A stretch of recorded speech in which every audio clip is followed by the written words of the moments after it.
Yan po mga kaibigan, maliwanag ko, napapaslangin sila, subalit himalahong nakaligtas.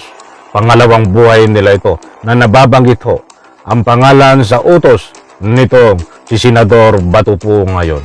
Na plano kaming patayin siya para matakpan yung kaso sa Krami. PNP siya.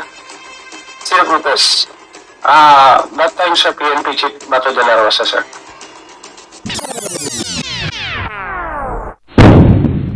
Alright, welcome back to my YouTube channel. I'm Andy's Vlog. Nako,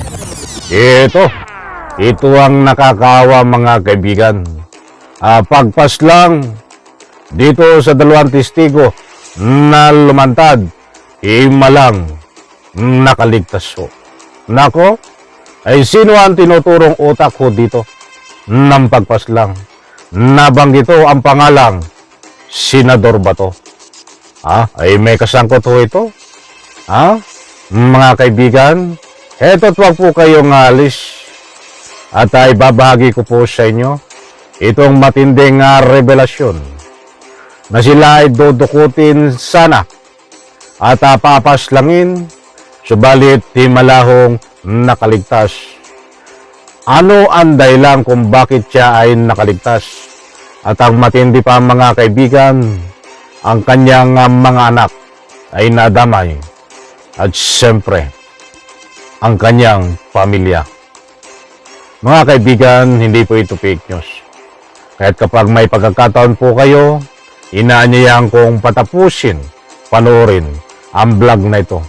At nang sa ganon, lubos po nating maunawaan. Heto, nako, nakakaawa ho ang sinapit. Sana po mga kaibigan, ay maunawaan po natin ito. Pasintabi ho sa mga minor de edad na nanonood ho. Dahil medyo masilan ho itong ating tinatalakay. Ito po mga kaibigan. Nako, shout out po sa lahat.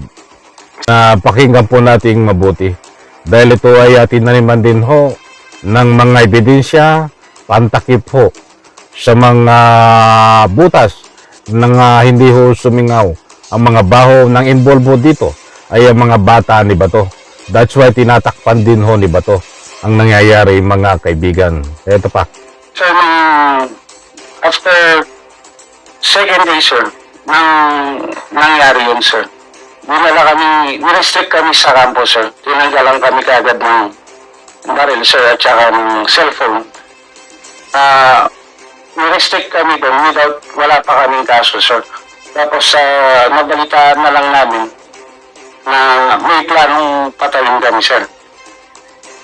Yung mga taga-Krami ata o Ito kasi nyo, it's not, hindi siya involved yung operation nyo tungkol sa illegal drugs. hindi, sir, robbery extortion ng Well, police. anyway, ang pinag-uusapan natin is sa EJK, no? But it's worth understanding also yung case ninyo. No? Kasi, sir, yung Yes, wait. nandyan ho mga kaibigan. Dahil matutuklasan po dito kung paano pinaikot dito para pantakip butas tungkol dito sa mga sumisingaw na baho na sa ganon ho hindi sila mapagbintangan ay tinuno dito ang kaso sa mga pulis na ito. Your story and your allegation. But of course, we will be asking also the PNP to look into this. Kung talagang sino administrative dismiss yun, right? Yes, sir. Yung criminal case din, sir, dismiss. Ano natin doon, for example, na-dismiss tayo criminally? Sir, yung po kasi nangyari sa amin, sir, kung if I may, sir, tutuloy ko yung... Sige, go ahead. Para malaman lahat, sir. Publicly kasi, sir, na pinaya kami at wala pa kami mga nakain na kaso.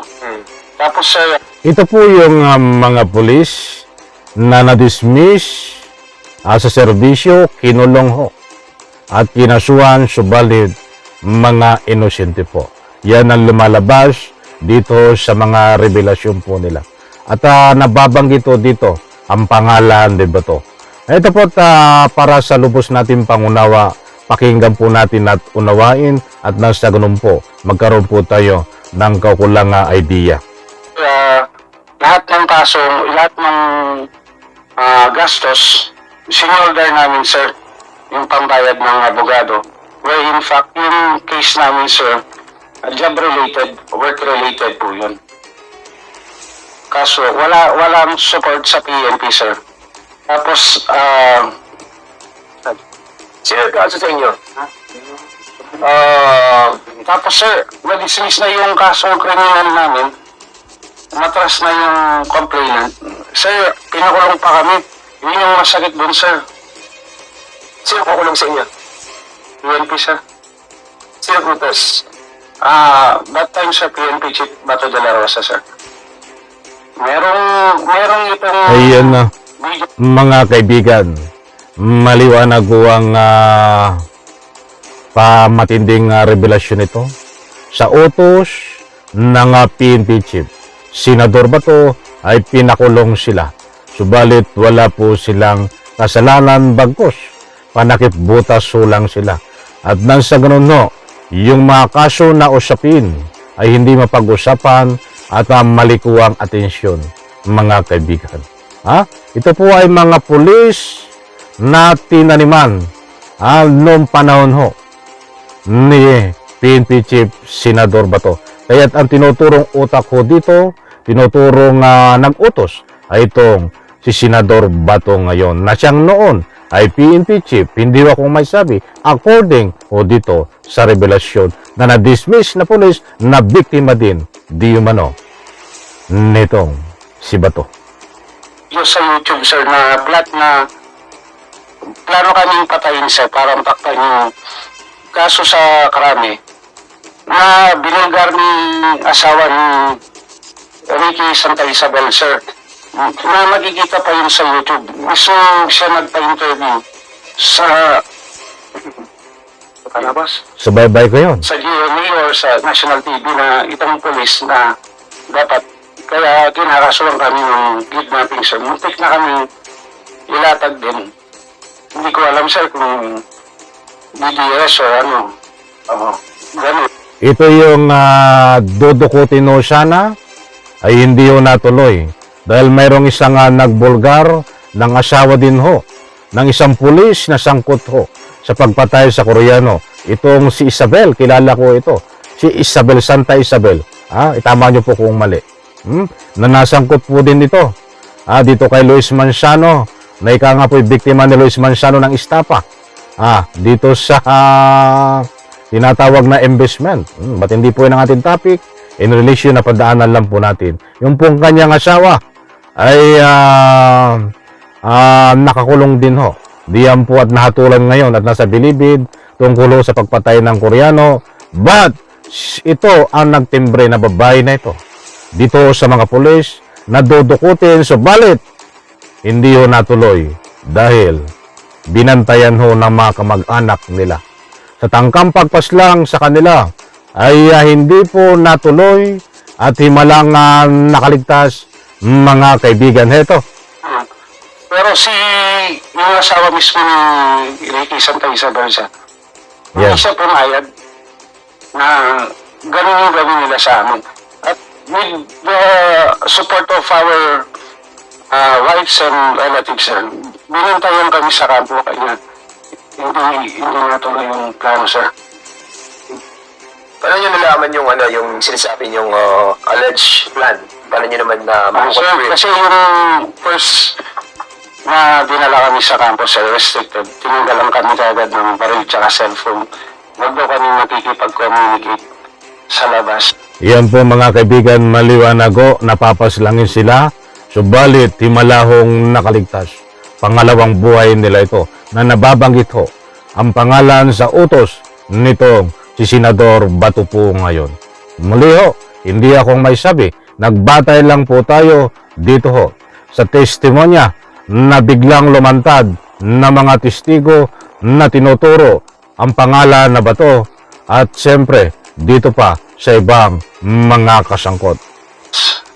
Tapos, sir, dahil sa Aqua doon kami, marami kaming kagala ng polis. Sinabi nila sa amin, wala kaming cellphone, sir. May isa-isa yung kwarto kami.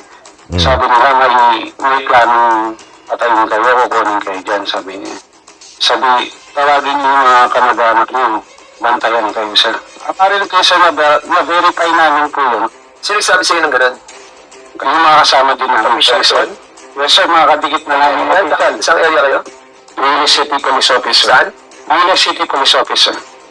Can you mention the name of Pampanga. the officer who have Kung sa executive session, sir, makakailing kami. Or sa affidavit. Hindi mo mention na lang. sige, Ayun na mga kaibigan na medyo mahaba po yung interview niyan. Bigyan po natin ng part 2. Dahil nabanggit ko nga ay nadama yung isang magbibigay ho ng sinumpang salaysay ay dinamay ang kanyang anak. Ilang anak ang kanyang dinamay, subalit mga inosente ho. Bigyan po natin ng part 2 ito. Pasensya na po, medyo hindi po lahat natin na natalakay. Kinulon tayo sa oras. At yan ho, ay hindi po tayo nagpapakalat ng anumang fake news na nababanggit nga ho ang pangalan ni Senador Ngayong Bato. At siyempre ay ang tunay na arkitekto dito ay yan pong si dating Presidente Digong. Maliwanag ho na sila ay dodokotin at papaslangin, subalit himala hong nakaligtas. Sabi ko nga ay pangalawang buhay nila ito. Dahil lang rason kung bakit sila nakaligtas ay binantayan sila ng kanilang mga kamag-anak, mahal sa buhay, para hindi sila madukot at mapaslang. Subaybahay ko ito. Yung mga sinasabi nitong mga testigo na ito, na pangalang Santa Isabel, na nagtimbre sa kanila at kapwa pulis ang nagtimbre sila sa kanila, ay subaybay ko ito at may record ito noon ng mga balita noon. Bigyan po natin ng part 2 para sa lubos pong complete details dito. Kinulang po tayo sa oras. Maraming salamat. Pagpalain po tayo lahat. Please support din ho ang aking second YouTube channel, Andy's Vlog. Nandiyan po sa comment section. Inanyayahan ko po kayong isusubscribe nyo po. At syempre ito, 200k subscribers na po tayo. Maraming salamat sa supportan nyo po. Kung wala po kayo, wala rin po itong 200k subscribers ko. Muli po, bye-bye. Maraming salamat. Pagpalain po tayo lahat. Palakpakan.